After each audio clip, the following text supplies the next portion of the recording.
ദേവയാനി അനാമികയെ ദേഷ്യം പിടിപ്പിക്കാൻ വേണ്ടി നന്ദുവിനെ വീട്ടിലേക്ക് കൂട്ടിക്കൊണ്ടുവരികയാണ്.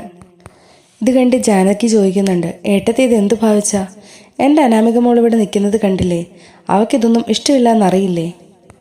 പിന്നെന്തിനാ നന്ദുവിനെ ഇങ്ങോട്ട് കൂട്ടിക്കൊണ്ട് വന്നത് എന്നൊക്കെ ചോദിച്ച് ജാനകി പൊട്ടിത്തെറിക്കുന്നുണ്ട്. നിന്റെ അനാമിക മോളുടെ ഇഷ്ടവും ഇഷ്ടക്കേടും നോക്കേണ്ട കാര്യം എനിക്കില്ലല്ലോ ജാനകി. നന്ദുമോൾ ഇങ്ങോട്ട് വരുന്നത് എനിക്കിഷ്ടമാ.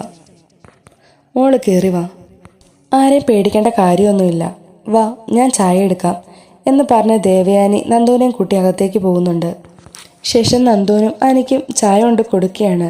ഇത് കണ്ട അനാമിക ദേഷ്യത്തിൽ, എന്താ വല്യമ്മയെ കാണിക്കുന്നത്? എന്താ വല്യമ്മ ഇത്? അനിക്കും നന്ദുവിനും മാത്രമേ ചായ ഉണ്ടാക്കിയുള്ളൂ. ഞാൻ ഇവിടെ ഇരിക്കുന്നത് വല്യമ്മ കണ്ടില്ലേ? നന്ദുവിന് ചായ വേണമെങ്കിൽ അവളുടെ ചേച്ചിമാർ ഇവിടെ ഇരിപ്പില്ലേ? അവളുമാരുണ്ടാക്കി കൊടുക്കില്ലേ? എന്തിനാ വല്യമ്മ കഷ്ടപ്പെടുന്നത് എന്നൊക്കെ ചോദിച്ച് അനാമിക വളരെ ബഹളം വെക്കുകയാണ്. അപ്പോൾ ദേവയാനി പറയുന്നുണ്ട്, എടി അനാമികെ, നിന്നോട് ഞാൻ പറഞ്ഞതല്ലേ, നിനക്ക് ചായ വേണമെങ്കിൽ നീ ഉണ്ടാക്കി കുടിക്കണം. പിന്നെ നന്ദുമോളുടെ കാര്യം, അവൾക്ക് ഞാൻ ചായ മാത്രമല്ല എനിക്കിഷ്ടമുള്ളതൊക്കെ ഞാൻ അവൾക്ക് ഉണ്ടാക്കി കൊടുക്കും. ഇത്രയും കാലം നിനക്കിഷ്ടമുള്ളതൊക്കെ തന്നെ ഞാൻ നിനക്കുണ്ടാക്കി തന്നില്ലേ? ഇനിയുള്ള കാലം അതൊക്കെ നന്ദുമോൾക്ക് കൊടുക്കാനാണ് എൻ്റെ തീരുമാനം. അതുകൊണ്ട് തന്നെ ഞാൻ നന്ദുമോളെ ഇടയ്ക്കിടയ്ക്ക് ഇങ്ങോട്ടേക്ക് കൂട്ടിക്കൊണ്ട് വരും. നിനക്കതൊന്നും ഇഷ്ടമാകുന്നില്ലെങ്കിലേ നീ നിൻ്റെ വീട്ടിൽ പോയി താമസിച്ചോ എന്നൊക്കെ ദേവയാനി പറയുമ്പോൾ, ഇങ്ങനെയാണെങ്കിൽ എനിക്ക് എന്നേക്കുമായി പടി ഇറങ്ങേണ്ടി വരും വല്യമ്മേ. നിങ്ങളുടെ ആട്ടും തൊപ്പും സഹിച്ച് ജീവിക്കേണ്ട ഗതികേടൊന്നും ഈ അനാമികയ്ക്കില്ല എന്ന് പറഞ്ഞ് അവൾ അകത്തേക്ക് പോവുകയാണ്. പിറ്റേ ദിവസം ദേവയാനി വണ്ടിയിൽ പോകുമ്പോൾ അനാമിക കാമുകനുമായി സംസാരിച്ചിരിക്കുന്നത് അവൾ കാണുന്നുണ്ട്. അപ്പോൾ ദേവയാനി മനസ്സിൽ ചിന്തിക്കുന്നുണ്ട്, അപ്പോൾ ഇത് സാധാരണ ഫ്രണ്ട്ഷിപ്പ് മാത്രമല്ല, ഇതിപ്പോൾ സ്ഥിരം പരിപാടിയാണ്. ഇതിങ്ങനെ വിട്ടാൽ പറ്റില്ലല്ലോ. എൻ്റെ അനിമോൻ്റെ ജീവിതമാണ് തകർന്നുകൊണ്ടിരിക്കുന്നത്. അങ്ങനെ ദേവയാനി അവർ രണ്ടുപേരും കൂടി സംസാരിച്ചുകൊണ്ടിരിക്കുന്ന വീഡിയോ ഒക്കെ എടുക്കുകയാണ്. പിന്നീട് അനാമിക ജാനകിയോട് പറയുന്നുണ്ട്, അമ്മ എന്നോട് പറഞ്ഞായിരുന്നല്ലോ അനിമോനെ സ്നേഹിക്കണമെന്നൊക്കെ. എന്നാൽ അവനെന്തായി കാണിക്കുന്നേ? ഏതു നേരം നന്ദുവിൻ്റെ സ്റ്റേഷനിൽ പോയി ഒരേ ഇരിപ്പാ. കാര്യങ്ങൾ ഇങ്ങനെയൊക്കെയാണ് പോകുന്നതെങ്കിൽ ഞാൻ അവനെ ഡിവോഴ്സ് ചെയ്ത് വേറെ കല്യാണം കഴിക്കും എന്നൊക്കെ പറയുമ്പോൾ, മോളെ ആവശ്യമില്ലാത്തൊന്നും പറയരുതേ. വേറൊരു പെണ്ണിനെ എൻ്റെ മരുമകളായി ചിന്തിക്കാൻ എനിക്ക് കഴിയില്ല. മോള് വേറെ വിവാഹമൊന്നും കഴിക്കണ്ട. ആ നന്ദു എന്ന് പറയുന്നവൾ ഈ വീട്ടിലേക്ക് മരുമകളായിട്ട് കയറി വന്നാൽ പിന്നെ ഞാൻ ജീവനോടിരിക്കുമെന്ന് ആരും കരുതണ്ട എന്നൊക്കെ ജാനകി പറയുന്നുണ്ട്. ഈ സമയത്ത് അനി അങ്ങോട്ടേക്ക് കയറി വരുന്നുണ്ട്. അവൻ പറയുന്നുണ്ട്, അമ്മ ഇനി എന്തൊക്കെ പറഞ്ഞാലും ഞാൻ അനാമികയെ സ്നേഹിക്കാൻ പോകുന്നില്ല. എപ്പോഴും നന്ദുവിനോട് മാത്രമേ എൻ്റെ മനസ്സ് നിറയെ സ്നേഹമുള്ളൂ. അമ്മ പറയുന്നതൊക്കെ ഞാൻ പുറത്തുനിന്ന് കേട്ടായിരുന്നു എന്നൊക്കെ അനി പറയുമ്പോൾ ജാനകി അവനെ അടിക്കാനായിട്ട് കൈ ഉയർത്തുകയാണ്. എന്നാൽ ആ സമയത്ത് ദേവയാനി അങ്ങോട്ട് വന്ന് അനിയെ തല്ലാൻ അനുവദിച്ചില്ല. എന്നിട്ട് പറയുന്നുണ്ട്, ഈ തല്ല് നീ അനിക്കല്ല അനാമികയ്ക്കാണ് കൊടുക്കേണ്ടത്. കാരണം ഇവൻ നന്ദുവിൻ്റെ പുറകെ പോകുന്നുണ്ടെങ്കിൽ അതിന് കാരണക്കാരി ഈ അനാമിക മോള് തന്നെയാണ് എന്ന് ദേവയാനി പറയുകയാണ്. അപ്പോൾ ഏട്ടത്തി, എൻ്റെ മോളെപ്പറ്റി ആവശ്യമില്ലാത്തൊന്നും പറയണ്ട. അങ്ങനെയുള്ളൊരു പെൺകുട്ടിയല്ല ഇവള്. എനിക്കിവളെ വിശ്വാസമാണ്. ഏട്ടത്തിക്കുണ്ടല്ലോ ഒരു മരുമകള്, അവളുടെ അനിയത്തി. അവള് മോശപ്പെട്ടവളാന്ന് പറഞ്ഞാൽ നമുക്ക് വിശ്വസിക്കാം, അല്ലേ അനാമിക മോളെ എന്ന് ജാനകി പറയുമ്പോൾ, നന്ദുമോള് ഇപ്പോൾ ഒരു SI ആണ്. അവൾ കണ്ട ചെറുക്കന്മാരോടൊപ്പം നാട് ചുറ്റാനൊന്നും പോകാറില്ല ജാനകി. അതൊക്കെ ചെയ്യുന്നത് നിന്റെ മരുമോള് തന്നെയാണ്. അത് ഞാൻ നേരിൽ കണ്ടിട്ടാ വരുന്നത് എന്ന് ദേവയാനി പറഞ്ഞു കൊടുക്കുകയാണ്. ഏട്ടത്തിക്കിപ്പോൾ എന്താ പ്രശ്നം? ഏട്ടത്തി എന്ത് കണ്ടു എന്നാ? ആ നന്ദും നയനയൊക്കെ ആയിരിക്കും ഏട്ടത്തിയുടെ കണ്ണിൽ നല്ലവള്. എന്നാൽ കേട്ടോ, എൻ്റെ അനാമിക മോള് പരിശുദ്ധയാണ്. എൻ്റെ കണ്ണിൽ അവൾ മാത്രമാണ് നല്ലവള്.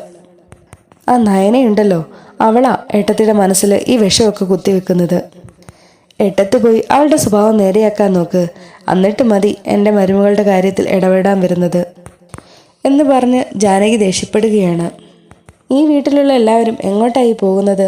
ഈ അനാമികമ്മയുടെ സ്വഭാവം കുറച്ച് നാളായി എൻ്റെ മനസ്സിൽ കിടക്കുന്നു. ഇനി ഇതിങ്ങനെ വിട്ടാൽ പറ്റില്ല. അബിയുടെ കള്ളത്തരങ്ങൾ നവ്യ കാരണം പൊളിക്കാൻ പറ്റില്ല. എന്നാൽ ഇവളെ എങ്ങനെ വിട്ടാൽ പറ്റില്ല. ഇവളുടെ കള്ളത്തരങ്ങൾ എല്ലാവരും അറിയണം എന്ന് പറഞ്ഞ് ദേവയാനി വീട്ടിലുള്ള എല്ലാവരെയും വിളിച്ചു വരുത്തുകയാണ്. ശേഷം രേവതിയോടും വേണുവിനോടും അങ്ങോട്ടേക്ക് വരാനായിട്ട് ആവശ്യപ്പെടുന്നുണ്ട്. അവരെത്തിയ ഉടനെ ദേവയാനി ആ വീഡിയോ എല്ലാവരെയും കാണിച്ചു കൊടുക്കുകയാണ്. അയ്യോ, എൻ്റെ അനാമിക മോളല്ലേ ഇത്?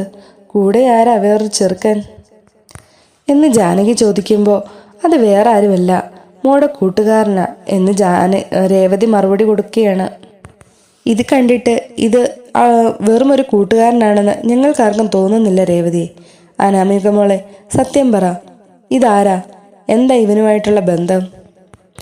മനസ്സിൽ ഇവനെ വെച്ചിട്ട് ഇത്രയും നാളും ഞങ്ങളുടെ കൊച്ചുമകനെ ചതിക്കുമായിരുന്നോ നീ എന്നൊക്കെ മുത്തശ്ശി ചോദിക്കുമ്പോൾ, അയ്യോ അല്ല മുത്തശ്ശി, ഇതെൻ്റെ കൂടെ പഠിച്ചവനാ, അല്ലാതെ ഒരു ബന്ധവും ഞാനും ഇവനും തമ്മിലില്ല. ഇതൊക്കെ വീഡിയോ എടുത്ത് കാണിക്കേണ്ട വല്ല ആവശ്യം ഉണ്ടായിരുന്നോ വല്യമ്മയ്ക്ക്? ആരും വല്യമ്മ പറയുന്നതൊന്നും വിശ്വസിക്കരുത്. ആദർശേട്ടൻ്റെ സ്വഭാവമല്ല എനിക്ക്. എൻ്റെ സ്വഭാവം എന്താണെന്ന് അമ്മയ്ക്കും എനിക്കും ഒക്കെ അറിയാവുന്നതല്ലേ. ആദർശേട്ടൻ്റെ സ്വഭാവം ചീത്തയാണെന്ന് എന്തായാലും എല്ലാവരും അറിഞ്ഞു കഴിഞ്ഞു. അപ്പോൾ കൂടെയുള്ളവരെ കൂടി മോശക്കാരാക്കാന്ന് വല്യമ്മ കരുതി കാണും.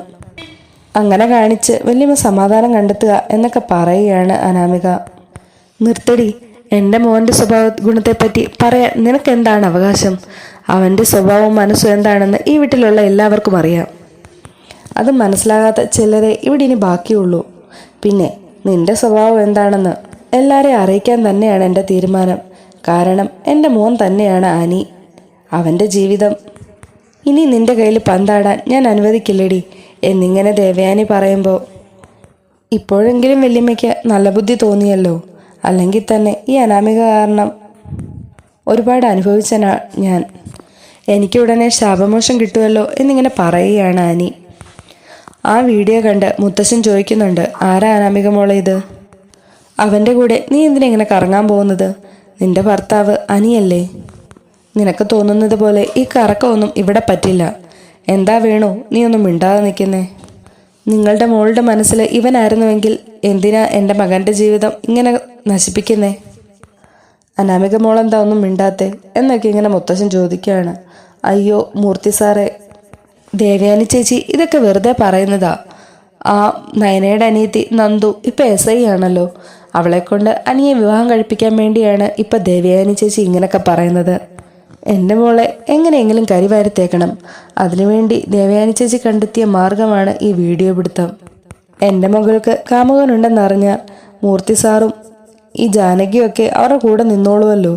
അതിനു വേണ്ടിയിട്ടാണ് എന്ന് വേണു പറഞ്ഞു കൊടുക്കുകയാണ്.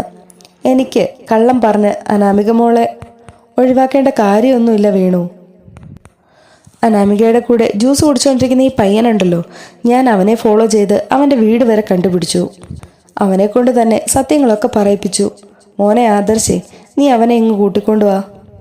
അവൻ്റെ വായിന്ന് തന്നെ സത്യങ്ങളെല്ലാവരും അറിയട്ടെ എന്ന് ദേവയാനി പറയുമ്പോൾ ആദർശ് അവനെ അങ്ങോട്ടേക്ക് കൂട്ടിക്കൊണ്ടുവരികയാണ്. സത്യം പറയടാ, അനാമിക നിന്റെ വെറും കൂട്ടുകാരി മാത്രമാണോ? സത്യം പറയണം, ഇല്ലെങ്കിൽ പറയിപ്പിക്കാൻ എനിക്കറിയാം.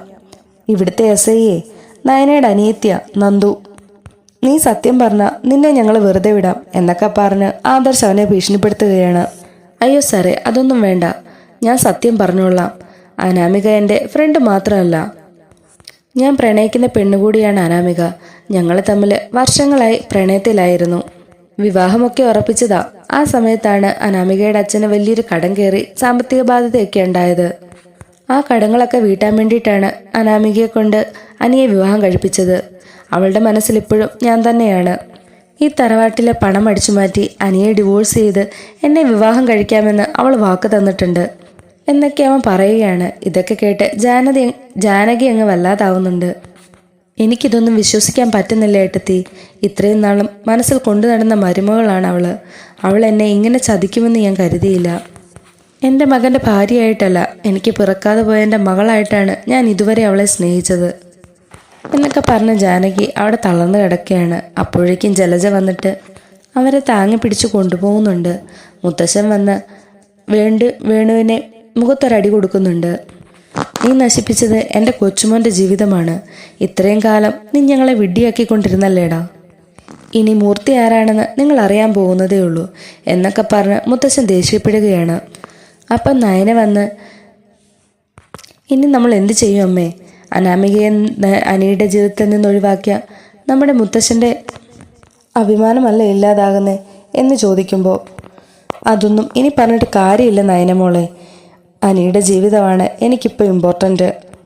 അവൾ പോകേണ്ടവൾ തന്നെയാണ്. അത് എത്രയും പെട്ടെന്നായ അത്രയും നല്ലത് എന്നൊക്കെ ദേവയാനി നയനയ്ക്ക് മറുപടി കൊടുക്കുകയാണ്. നവ്യ അനാമികയുടെ അടുത്തേക്ക് വന്ന്, അല്ല അനാമികെ, നീയും ആദർശേട്ടനെയും തമ്മി ഇപ്പോൾ വലിയ വ്യത്യാസമൊന്നുമില്ല. ആദർശേട്ടനെ നീ എന്ത് കുറ്റം പറഞ്ഞിട്ടുണ്ട്? ഇപ്പോൾ നീ ഒന്ന് ചിന്തിച്ചു നോക്ക്. നിന്റെ സ്വഭാവം അതുപോലെ തന്നെയല്ലേ? നിനക്കൊക്കെ കല്യാണത്തിന് മുമ്പും മുമ്പും കാമുകന്മാരുണ്ടാകുമല്ലോ. ഇനി ആരുടെയൊക്കെ കാമുകന്മാരാണോ കാമുകിമാരാണോ ഇവിടേക്ക് ഇനി വരാൻ പോകുന്നത്? പാവം എൻ്റെ ഭർത്താവ് അഭി മാത്രമാണ് ഈ വീട്ടിലിപ്പോൾ നല്ലവൻ. അതാരും മനസ്സിലാക്കുന്നില്ല. എന്തെങ്കിലും ഇതൊക്കെ മുത്തശ്ശനൊക്കെ മനസ്സിലാക്കിയാൽ കൊള്ളാം. പിന്നെ ആ ഒരു സമാധാനത്തിലാണ് ഞാൻ നിൽക്കുന്നത്. നീയും ആദർശേട്ടനൊക്കെ വിശ്വസിക്കാൻ കൊള്ളാത്തവരാ, മോശക്കാർ. നിങ്ങൾ രണ്ടുപേരും പുറത്തു പോകേണ്ടവർ തന്നെയാണ് എന്നൊക്കെ നവ്യ പറയുന്നുണ്ട്. നിങ്ങളധികം അഹങ്കരിക്കേണ്ട നവ്യയെ. നിങ്ങളുടെ ഭർത്താവെന്ന് പറയുന്നവൻ അത്രയ്ക്ക് നല്ലവനൊന്നുമല്ല. ഇനി ഇവിടെ വരാൻ പോകുന്നത് അഭിയുടെ കാമുകിമാരായിരിക്കും. എത്ര പേരാ ഉള്ളത്? ഞാനും അച്ഛനുമൊക്കെ ഒരുപാട് തവണ കണ്ടിട്ടുണ്ട് കാമുകിമാരുമായി റെസ്റ്റോറൻറ്റിലിരുന്ന് സംസാരിക്കുന്നത്. അത് നല്ലപോലെ ഒന്ന് അന്വേഷിച്ച നവ്യയ്ക്ക് മനസ്സിലായിക്കോളൂ എന്നൊക്കെ അനാമിക പറയുമ്പോൾ നവ്യ ദേഷ്യത്തിൽ അഭിയെ നോക്കിയിട്ട് റൂമിലേക്ക് വരാൻ ആവശ്യപ്പെടുകയാണ്.